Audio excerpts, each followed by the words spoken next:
Oji Company n'ishirahamwe risanzwe rihingura ibitekerezo donc bikingira ibidukikije no kuvuga amambaraje biodegradable. Iryo shirahamwe sinkora jenyene tukaba turi rishikurwa gushika 14. Muri abo 14 ni kuvuga 12 bahembwa hamwe n'ababiri bakora donc ibikorwa misi yose, donc dushobora guhamagara gusahiriza ngo tubona dufite ibikorwa byinshi. Hama muri abo nyene ndiko ndavuga 12 bashobora kuronka agashara ku kwezi, harimo bashika 8 bafise kontra n'abandi batarazironka. Mu buzi busanzwe bugengwa n'amategeko hari abanyegeza banka banyegera kugira ntibarihe ikori kandi ikori rituma igihugu gitera imbere. Hari abakoresha bamwe batabimenyesha kubera nabona ayo mategeko atayo bazi, nk'akarero nk'aba nyene nk'abakozi bo mu nzu, nk'abanyezamu, nk'abandi bakozi bisumamwo, nk'abo bari bazi ko ata mategeko y'akazi yoshobora kubagenga.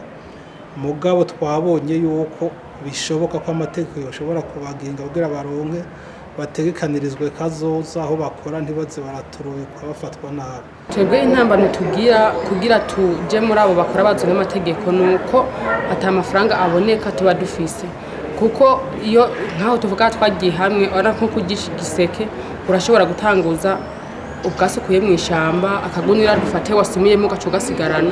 Nico gituma rero kuba dutanga utuntu dukeya nimbara aho gaseke gaco kaguza nta mafaranga aba arimo yo kugira ugende kwiyagreyesha namba ari kwikomina canke ku mutumba.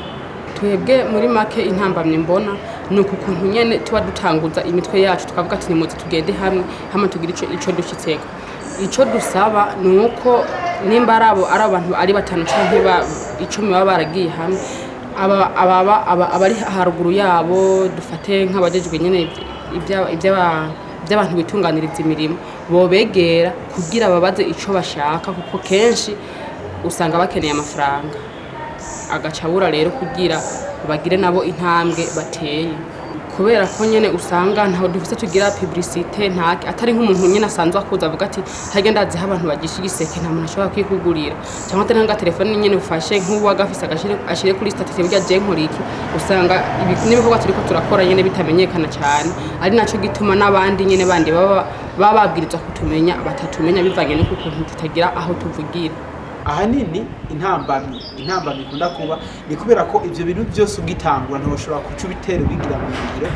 Ufise ubukeneye abagufasha musanzwe ukora ivyo bikorwa, mugabo gucuza koko donc gushira byose mu ngiro y'amategeko yose usanga bigoye, kuko ubwa mbere hoho nico kintu muri kurakora nikiba kirafata umurongo ubone ko cyamaze gushinga imizi, nko gutanga amasezerano ku bakozi, nkavuga kandi donc by'ama assurance byo kwivuza ku bakozi, gutekaniza kazoza abakozi mu gihe n'umushahara wonyene usanga muri ko murakora kugira uburonke bigoye. Ko ndibuka je mu mwaka weze mitangura umukozi wa mbere abakozi babiri nashizemo umwe nashoboye kumuhemba ubundi namuhembye amafaranga ngurane. Icyo mvuga ko muri ico gihe kucuronka kuza kumuhira donc kucumurihira bya kazoza kumutekaniza bya passion bya assurance yo kwivuza usanga bigoye, kuko ntuburaronka ico kintu muri kunakora ntikibera kiratangura kuriza amafaranga aboneka kugira ngo bishobore kubafasha.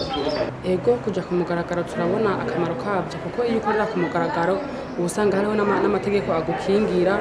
Umugabo iyo ukora winyegeje niyo hagize umuntu dufate akunyanganya nk'ikintu usanga utagira ahantu witwara. Byari byo rero ko hakwiye kuza amategeko agenga abo bantu nabo nyene baba bariko barishakashakira utwabo. Yego nabone ugiye kuraba hariho abo usanga akazi kabo kameze nk'akazi kazwe n'amategeko, mugabo akagomba kukanyegeza ngo kitwe agatazwe n'amategeko. Hari amashirahamwe mato usanga baha amakonje abakozi babahemba imishahara kandi bakabahembera biciye no ku nimero z'amakonte. Nk'abo ntibakwiye kuja muri bwa buzi butazwe babwiza guca baja muri ubwo buzi buzwe. Rero bashobora gukwepa kutamenya canke kwanga gutanga ikori. Jewe ico mbona nuko abantu bari mu ntwaro boza baregera ugwaruka cyane bakabayagisha kumbure ibyo bintu bakora umenga ntibyemewe n'amategeko bakabafasha kugira amategeko abibone hama bagire n'ikintu babafashije. Kubera ari igitabo c'amategeko y'akazi kivuga yuko abwirizwa kuzojaho itegeko, twoshimiriza leta y'u Burundi hamwe n'abandi bose n'amashirahamwe yigenga ari y'abakozi b'abakoresha canke abakora muri societe civile yuko bohimiriza leta iryo tegeko rikazojaho vuba kugira abo leta yohatorera n'akarusho ku bijanye n'amakori, kandi leta yohatorera n'akarusho amwe abakozi bategekanijwe muri kazoza kugira bagwaye bashobore kwivuza, bagize amasanganya naho ntibashobore kuvurwa, leta imererwa neza ifise abakozi bakomeye n'abanyagihugu bakomeye.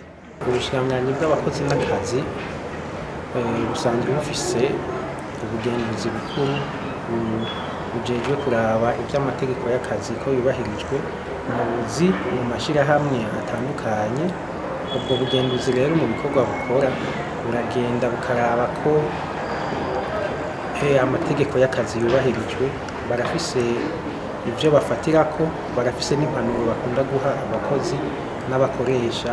Rero ivyo bijanye n'amasezerano hagati y'umukozi n'umukoresha, igitabo kigenga akazi bita code du travail kirabitomora neza uko bitegerezwa kugenda, yuko umukozi n'umukoresha bavyumvikanako, umukoresha akamenyesha umukozi ibiri niyo kontra ya masezerano, umukozi akabimenya amusinyisha ivyo atakoze. Rero umuntu yohamagarira abantu kubandanya basoma icyo amategeko y'akazi avuga, kanatsinda hariho mw'iyi minsi uruganda ruhambaye ruhuza ubushikiranganji bw'abakozi n'akazi n'ubushikiranganji bw'ubutungane, aho ayo mategeko iryo tegeko rigenga akazi code du travail ryahinyanyuwe n'abahinga barishira mu Kirundi kugira ngo abarundi bose abize n'abatize baryisomere kandi bavyumve mu rurimi kavukire.